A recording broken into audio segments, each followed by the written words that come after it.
पिछले 3 साल से यहाँ के युवा, छात्र, नौजवान, यहाँ की जनता इस सरकार से त्रस्त है। सरकार सिर्फ अपना उसका राजस्व कैसे आएगा सिर्फ उस पर केंद्रित है और उसी पे आकर रुक गई है। यहाँ के युवाओं से, यहाँ के छात्र छात्राओं से इस सरकार को कोई मतलब नहीं है। सरकार से यही मांग करना चाहते हैं कि जैसे पिछड़ा जाति के 27% आरक्षण सुनिश्चित नहीं किया गया है। सिर्फ बात करती है सरकार और कुछ नहीं करती है। सरकार अपनी बातों में सबको, पूरे राज्य की जनता को लुभा के रखी है। 4 साल हो गया, लेकिन अभी तक वैसा कुछ नहीं उठाई है सरकार। तो इसलिए हम लोग आंदोलन करने पर विवश हो गए कि सरकार होश में आए। सरकार तेल देके कान में तेल डालकर सोई है, उसको हम लोग उठाने का कार्य किए हैं और हम लोग कार्य करते रहेंगे। जब तक सरकार होश में नहीं आएगी हम लोग लड़ते रहेंगे, सड़क पर आंदोलन करते रहेंगे। पिछले 3 सालों से सरकार ने कोई भी रोजगार नहीं दिया। नियोजन नीति रद्द करके 60-40 की नीति लाई है और भी कई ज्वलंत मुद्दे हैं जिसको लेकर आज हम लोगों ने आजसू पार्टी के बैनर तले न्याय मार्च निकाल रहा है। जो यहाँ अभी हम लोग मोराबादी बापू मैदान, बापू वाटिका से लेकर हम लोग उपायुक्त कार्यालय तक जाएंगे। और सरकार में देखिए असर पड़ना चाहिए। हम लोग तो अपना कार्य कर रहे हैं, लेकिन सरकार इतना सोई है कि असर नहीं पड़ रहा है। कब पड़ेगी ये तो हम लोग को तय करना है कि कितना और संघर्ष करना है। और राज्य के युवा को भी साथ में आना चाहिए अपने हक की लड़ाई के लिए और सरकार के खिलाफ लड़ना चाहिए, सड़क पर उतर के और अपना हक का अधिकार लेना चाहिए। सरकार से मांग करेंगे कि जो हम लोगों को चाहिए, हम झारखंड के युवाओं को चाहिए, हमें रोजगार चाहिए, हमें न्याय चाहिए और हम न्याय लेकर रहेंगे। अगर सरकार न्याय देने में नाकाम रहती है तो आने वाले विधानसभा चुनाव में माननीय सुदेश कुमार महतो के नेतृत्व में इस सरकार को फाड़ फेंकने का काम यहाँ के युवा और जनता करेगी। लगातार नियोजन नीति को लेकर के जिस तरीके से छात्र आंदोलनरत है और यहाँ पे युवा भी हैं जो आंदोलनरत है, वो आज आजसू पार्टी के जितने भी युवा कार्यकर्ता है वे भी आज 60-40 न्याय चलते और नियोजन नीति को लेकर के आंदोलनरत है मोराबादी मैदान के बापू वाटिका के सामने। नमस्कार, मैं प्रेरणा चौरसिया से आप देख रहे हैं दृष्टि नाउ। अभी हम मौजूद हैं यहाँ पे मोराबादी के समीप बापू वाटिका के पास, जहाँ पे कि आजसू के जितने युवा कार्यकर्ता है वे सभी यहाँ पे आंदोलनरत है। अभी हम इन युवाओं से बातचीत करेंगे और जानेंगे कि आखिर इनकी आज ये रैली निकालने की क्या मंशा है।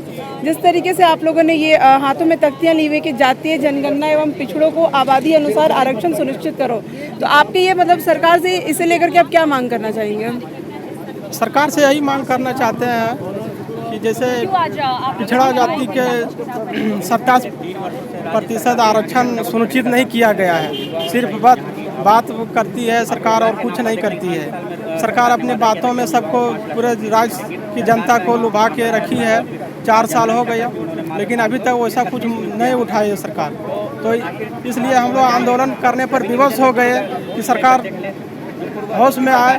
सरकार तेल देके कान में तेल डालकर सोई है, उसको हम लोग उठाने का कार्य किए हैं और हम लोग कार्य करते रहेंगे। जब तक सरकार होश में नहीं आएगी हम लोग लड़ते रहेंगे, सड़क पर आंदोलन करते रहेंगे। अभी ये जो आप लोग रैली निकाल रही है, रैली निकाल करके आप लोग कहाँ तक जाने वाले हैं? हम लोग यहाँ बापू वाटिका से हम लोग उपायुक्त कार्यालय तक जाएंगे, वहाँ ज्ञापन सौंपेंगे उपायुक्त महोदय को। क्या लगता है इस तरीके की रैली निकालने के बाद सरकार पे क्या असर पड़ सकता है इसका? सरकार में देखिए असर पड़ना चाहिए। हम लोग तो अपना कार्य कर रहे हैं, लेकिन सरकार इतना सोई है कि असर नहीं पड़ रहा है। कब पड़ेगी ये तो हम लोग को तय करना है कि कितना और संघर्ष करना है। और राज्य के युवा को भी साथ में आना चाहिए अपने हक की लड़ाई के लिए और सरकार के खिलाफ लड़ना चाहिए, सड़क पर उतर के और अपना हक का अधिकार लेना चाहिए। जिस तरीके से आप देखें यहाँ पे जितने भी युवा हैं वो यहाँ सभी सारे आंदोलन करने के लिए निकले हुए हैं। सर, जिस तरीके से सरकार से आप लोगों की मांग है, क्या लगता है सरकार इस पे कब तक आप लोगों को क्या सुनिश्चित करके दे सकती है? देखिए, पिछले 3 साल से यहाँ के युवा, छात्र, नौजवान, यहाँ की जनता इस सरकार से त्रस्त है। सरकार सिर्फ अपना उसका राजस्व कैसे आएगा सिर्फ उस पर केंद्रित है और उसी पे आकर रुक गई है।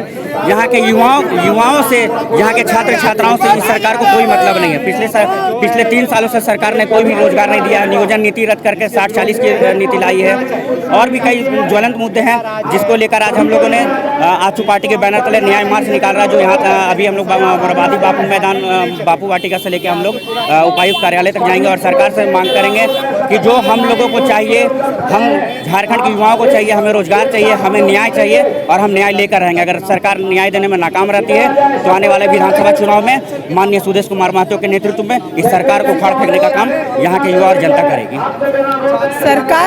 सरकार जब सत्ता में आई थी तो उन्होंने एक वादा किया था, लेकिन उसके बाद जब उस वादे पे सरकार से सवाल पूछा जाता है तो वो कहती है कि हमने युवाओं के हित में अभी 2 कदम पीछे लिए हैं, उसके बाद हम एक बड़ी छलांग लगाएंगे। आप छलांग कब लगाएंगे? आप जब चुनाव आया तो आपने लोक लुभावने वादे दिए कि आप लोगों को रोजगार मिलेगा, बेरोजगारी भत्ता मिलेगा, लेकिन अब 3 साल बैकफुट में आप चले गए। कोरोना का रोना रोए, क्या कोरोना सिर्फ राज्य सरकार के लिए थी, यहाँ के युवाओं के लिए नहीं थी? बहुत सारे काम थे जो ऑनलाइन होते थे। आप ऑनलाइन फॉर्म फिल करवा सकते थे, आप ऑनलाइन एग्जामिनेशन कंडक्ट करवा सकते थे, लेकिन आप लोगों ने सिर्फ यहाँ के युवाओं को सिर्फ कोरोना के नाम पर ठगने का काम किया। अब जब विधानसभा चुनाव पास आएगा तो आप फिर से लोक लुभावने वादे देंगे, लेकिन इस बार राज्य की जनता, राज्य के युवा जाग चुके हैं। इस बार लोक लुभावने वादे के पीछे नहीं आएंगे और इस सरकार को हम लोग उखाड़ फेंकने का काम करेंगे। तो मतलब आप ये कह सकते हैं कि जिस तरीके से सरकार ने बीते दिनों अपने वादों को नहीं पूरा किया है तो उसका परिणाम उन्हें अभी जो चुनाव आने वाले उसमें उन्हें देखने को मिल सकता है। जी बिल्कुल, एकदम देखने को मिलेगा और इस बार ये सरकार सत्ता में आने से बहुत पीछे रह जाएगी और जो लोक लुभावने वादे किए थे युवा इस बार बताएंगे कि अब वादा नहीं, अब हमें इरादा चाहिए और हमारा जो हक है वो हमें चाहिए और सरकार को देना होगा।